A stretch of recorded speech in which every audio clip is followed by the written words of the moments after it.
dobra sta prijatelja, vedno le naprej na zelene travnike. Bobby in Pika, ko posije sonce, vesela in smeje, odhitita v gori. Bobby in Pika, dobra sta prijatelja.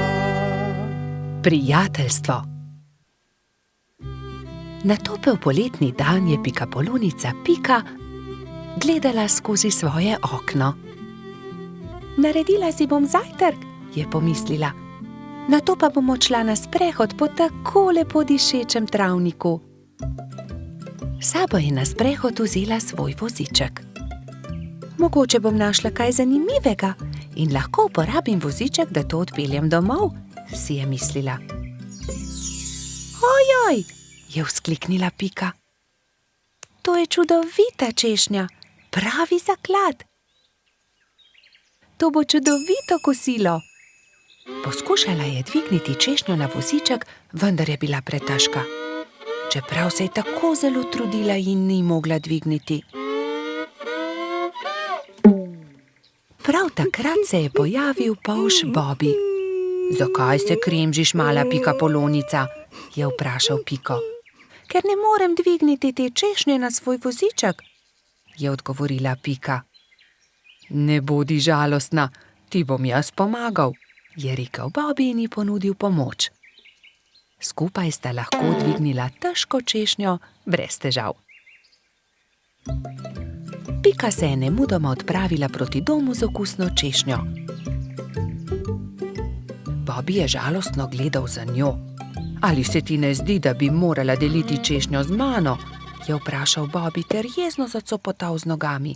Pomagal sem ti, veš, a jaz sem našla to češnjo, je odgovorila Pika. Ne dam ti je, moja je. Polž se je razburil. Začela sta vleči češnjo vsak na svojo stran. Ne dam ti je, moja je rekla Dolly jezno. A zaslužim si svoj delež, je zavpil Bobby. Še naprej sta vlekla češnjo vsak na svojo stran, dokler se ni razpolovila. Bobby in Pika sta padla po tleh. V njuno veliko presenečenje iz češnje padel jezen črv. Kaj sta storila z mojo češnjo? Je zamrmral. Ta češnja je bila moj dom. V redu, ne bodite tako prestrašena. Z veseljem vama pokažem, kje sem našel to češnjo. Tam lahko najdeta veliko za jesti, jaz pa si lahko izberem nov dom. Pika je pomagala črvu na voziček in skupaj so se odpravili na pot, da bi našli češnjevo drevo. Kmalu so ga našli. Tla so bila polna sladkih in dišečih češenj, ki so padle z drevesa. Bobby in Pika sta kar skakala od veselja. Kmalu je črv zaspal. Bobby in Pika sta si vzela čas in uživala v kosilu. Čas je hitro mineval, medtem ko sta se sladkala s svojimi češnjami.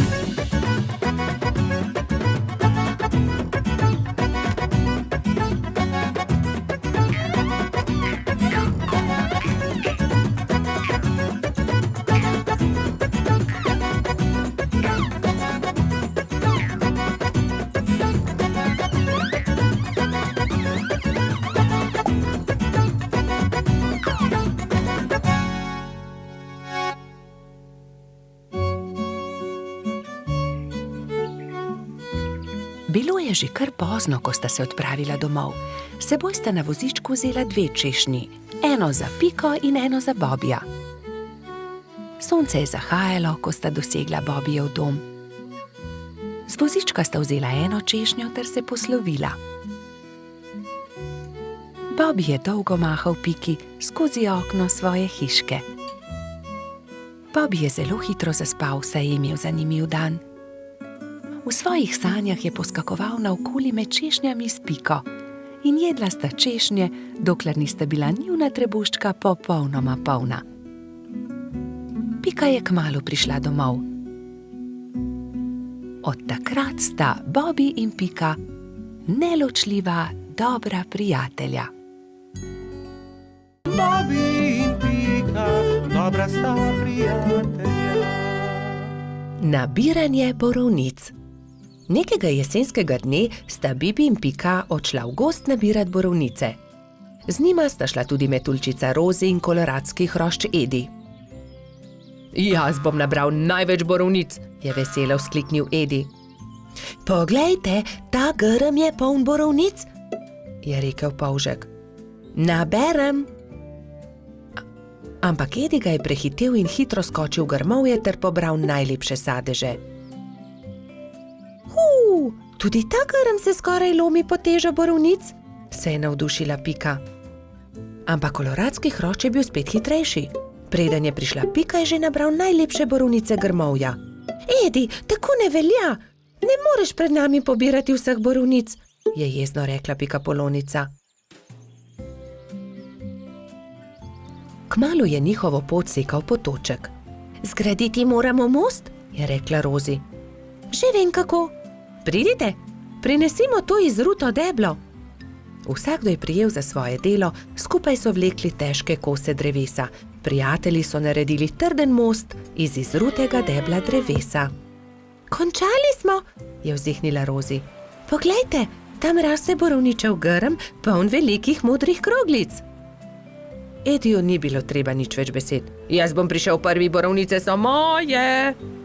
Vendar, ko je odrinil metuljčico, je Rozi zdrsnila noga in je iz mesta padla naravnost v potok. Na pomoč! Joj, Rozi, drži mojo roko, je rekla prestrašeno Pika. Ampak Rozi je potok nesel vedno naprej in ni več mogla doseči Pikapolončine roke. Bibi je prinesel dolgo palico. Primi za palico, Rozi, je vzkliknil.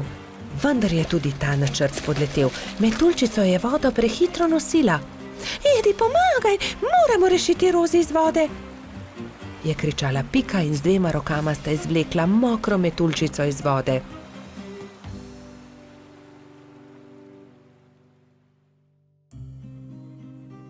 Joj, zelo me zebe in tudi krilca sta se mi zmočila, je drhtela Rozi. Dal ti bom svoj pulover, za vse sem jaz kriv, oprosti mi, Rozi, je dejal Edi. Prijazno od tebe, je dejala Pika Ediju. Ampak prehladil se boš brez puloverja. Raje naredimo velike liste za Rozi in jo zagrnimo. Bibi, Pika in Edi so zagrnili Rozi z velikimi listi, ampak metuljčica je vseeno drhtela. Še vedno me zebe, zelo me zebe in moje krilo, poglejte, ne dela. Zmočilo se je, pokvarilo se je. Je v bolečinah jokala. Sončku se je jokajoča metuljčica zasmilila in prišel je niže ter žarki prijazno nežno pobožal Rozina krila. Krila metuljčice so se hitro posušila in spet je bilo vse kot prej. Ura, moja krilca so suha in obleka tudi. Nič več me ne zebe. Hvala lepa, sonček, je srečna rekla Rozi.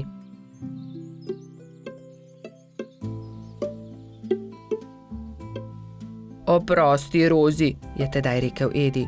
Drugič ne bom nabiral borovnic pred vami. In tudi te, ki sem jih nabral, vam bom dal. Hvala, Edi, ampak borovnice naj bodo kar skupne, se je smejala Rozi. Pohitimo v mojo hiško in specimo pecivo iz njih. Kmalu so prispeli do Pikine hiše in se lotili dela. Oprali so borovnice in potrgali liste. Pela je kuhalnica, doneli so lonci, kuhinjo je zajel prijeten vonj. Do popoldneva je bila okusna borovničeva sladica narejena. Na pojedino so poklicali še hrošča Rogača Gašperja, Trota Baltazarja in tudi majskega hrošča Mehurčka. Posedli so vsi okoli mize in so grizljali in kramljali. Bobi in Pika, dobra sta prijatelja. Sneženi mož. Na mrzlo zimsko jutro je polž Bobi veselo potrkal na Pikina vrata. Pridi se sankat z mano. Pika si je hitro oblekla svoj zimski plašč, svojo kapo, šal in rokavice in pripravljena sta bila za sankanje. Pikapolonica se je usedla na sanke in mali polših je močno povlekel. Kmalu je nehalo snežiti. Bobby in Pika sta uživala v zimskem soncu. Sankala sta se po majhnih hribčkih in strmih pobočjih.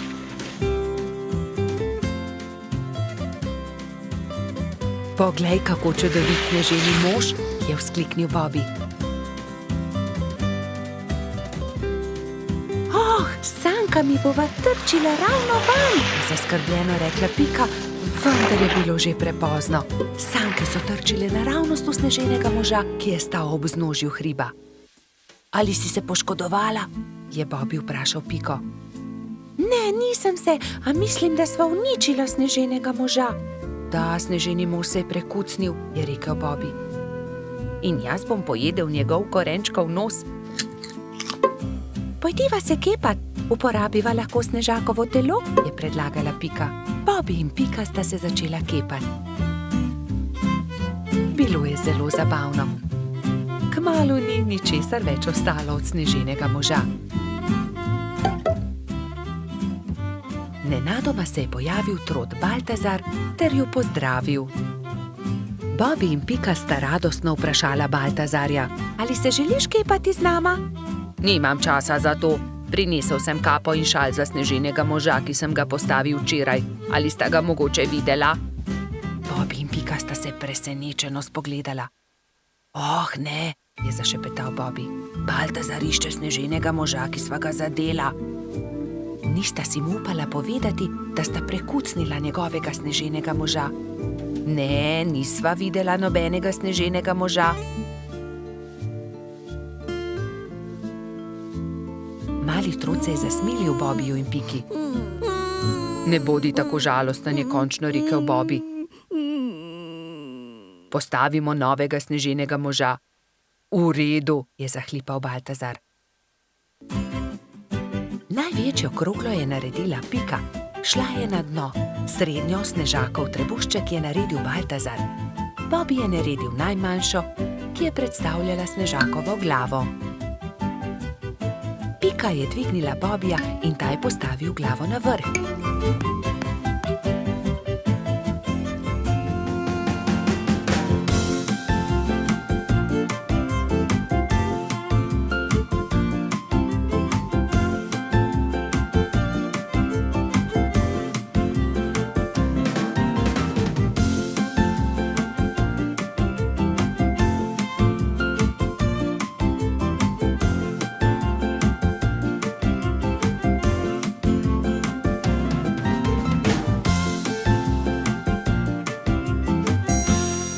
Sneženi mož končan je Baltazar lahko končno ovil barvasti šal okoli njegovega vratu. Bobby je visoko skočil ter postavil rdeč klobuk na snežakovo glavo. Res je čudovit, je navdušeno pripomnil Baltazar. Baltazar, resnica je takšna, je Bobby začel razlagati slabo vestjo, da sva uničila tvojega sneženega moža. Sankami sva se zaletela naravnost van, bila je nesreča, ali si jezen na naju? Kaj, vidva sta bila, je bil presenečen Baltazar, a je nato kmalu odpustil svojima prijateljema. Ta sneženi mož je videti precej bolje kot prejšnji, je razglasil. Pridite, sankajmo se po hribu skupaj. Trije prijatelji so se pozno v noč sankali po strmem pobočju. Bili so zelo previdni s tem novim sneženim možem.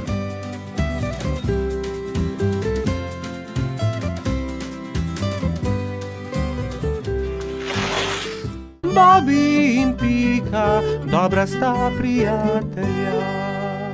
Sončnice. Bobby in Pika sta aprila posadila sončnična semena. Skrbno sta negovala in zalivala vrt in kmalu so iz tal pognale sadike. Rasle so, se razvijale, pognale popke in junija so se odprli lepi rumeni cvetovi. Hura! Sta Polž in Pikapolonica pozdravila cvetove. Bobby je opazil, da cvetovi enkrat gledajo sem, drugič pa tja. Glej, Pika, vrtijo se. Zakaj? Ker vedno gledajo proti soncu, zato jih imenujemo sončnice. Ko je sonce zašlo, so sončnice sklonile glave in zaspale. Naslednje jutro je obupano vpitje zbudilo prebivalce gozda. Joj, kaj se je zgodilo? Joj, naše sončnice! Je jokala Pika. Kdo bi to lahko naredil? Je jokal tudi Bobby. Kdo je oglodal stebla rož? Rozi je svežo roso oprala rane, Pika je z mladimi bilkami obvezala stebla rož. Sončnice so se znova smehljale. Prijateljčki so se začeli pogovarjati v Baltazarjevi hiši. Kaj naj naredimo? Se je spraševal Bobby. Ponoči moramo stražiti, jaz bom prva, je pogumno dejala Pika. Pikapolonica se je tiho skrila za grm in budno opazovala. Ni bilo treba dolgo čakati. Kmalu je na cvetno polje prišel Hrček in začel glodati stebla sončnic. Takrat je Pika skočila izza grma in jezno zavpila nanj. Poberi se! Hrček se je prestrašil in zbežal. Tisto noč se ni več vrnil. Naslednjo noč je Rozi pazila na rože, naslednji večer Baltazar, nato Gašper. Nazadnje je prišel na vrsto Bobby. Polž se je skril za grm in potrpežljivo čakal. Čakal je in čakal, vendar je kmalu zaspal. Sploh se ni zbudil, ko je prišel Hrček in temeljito pogrizel stebla rož. Joj, zaspal sem, nisem pazil na rože, je jokal Bobby, ko je zjutraj zagledal žalostno bingljajoče sončnice. Bobby je zaspal, spal je medtem, ko je Hrček pogrizel rože.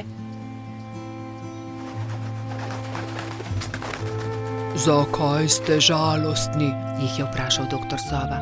Pika je povedala Sovi, kaj se je zgodilo s sončnicami. Pogovorite se s Hrčkom, prosite ga, naj rože pusti pri miru, jim je svetoval doktor Sova. Spi tam pod velikim hrastom. Tam je, leži tam v grmu, je Bobby šepetal drugim. Hrček se je nenadoma zbudil. Vsi so se prestrašili drug drugega. Hrček hrošča, v hrošči pa Hrčka. Ne boj se nas, je začela Pika. Le to bi te radi prosili, da pusti pri miru naše sončnice. Ampak potem bom lačen, se je opravičil Hrček. Prinesli ti bomo jabolka in repo, kje je tvoja hiša? Je vprašal Bobby. Nimam hiše, je žalostno odgovoril Hrček. Nimaš hiše, je v šoku ponovil Baltazar. Potem ti jo zgradimo.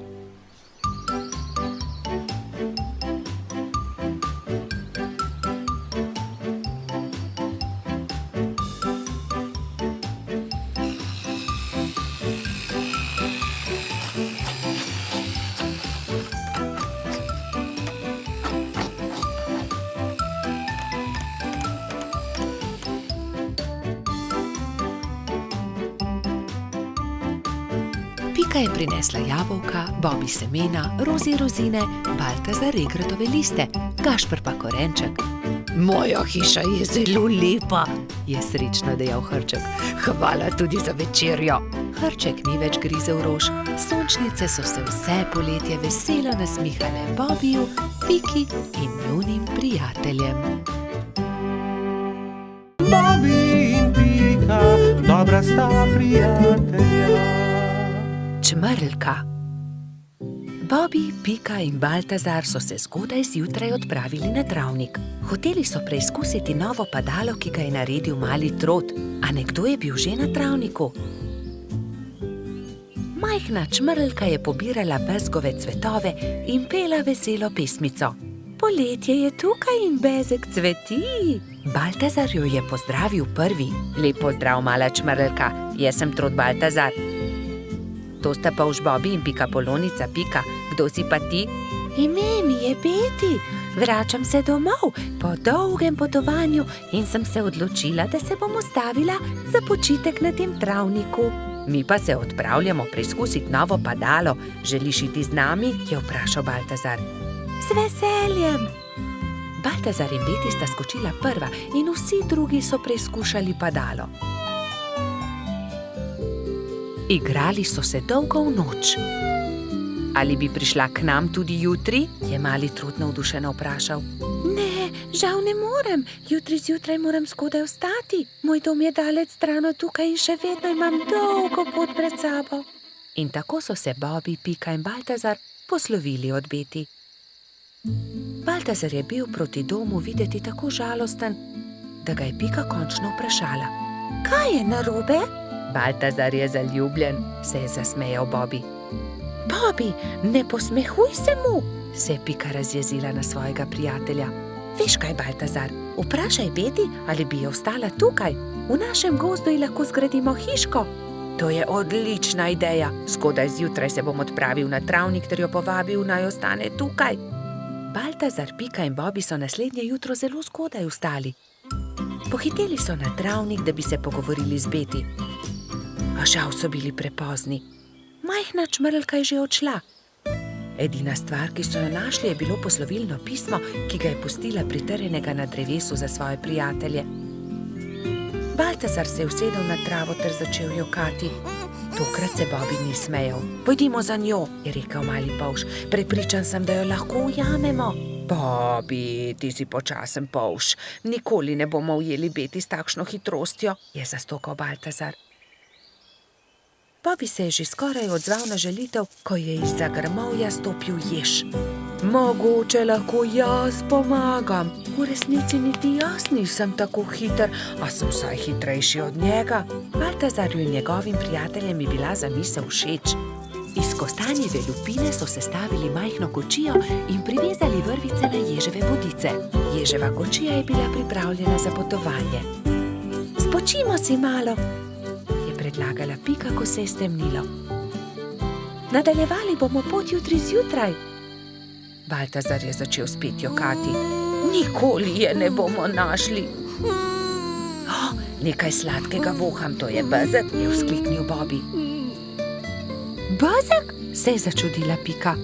Pridite, razglejmo se naokoli. In tam je Baltazar zagledal Beti. Rekel je, ali bi živela z nami v gozdu, zgradili bi ti majhno hiško, kakršno si želiš, ne bi ti bilo treba leteti tako daleč do svojega oddaljenega doma. Zelo bi bili veseli, če bi ostala z nami. Da, res je, zelo bi bili veseli, sta prikimala Bobby in Pika. Hvala vam, z veseljem bi ostala z vami, je odvrnila Beti. Bila je ganjena. Vso pot sem ste prišli, da ste me našli. To je tako lepo od vas. Usedli so se v ježevo kočijo ter se odpravili nazaj na travnik. Delati so začeli že naslednji dan. Za Beti so zgradili zelo lepo hiško blizu bezgovega polja. Ko je bila hiška za čmrlko pripravljena, so imeli veliko praznovanje. Povabljeni so bili vsi prebivalci gozda. Pozno v noč so plesali ter veselo praznovali.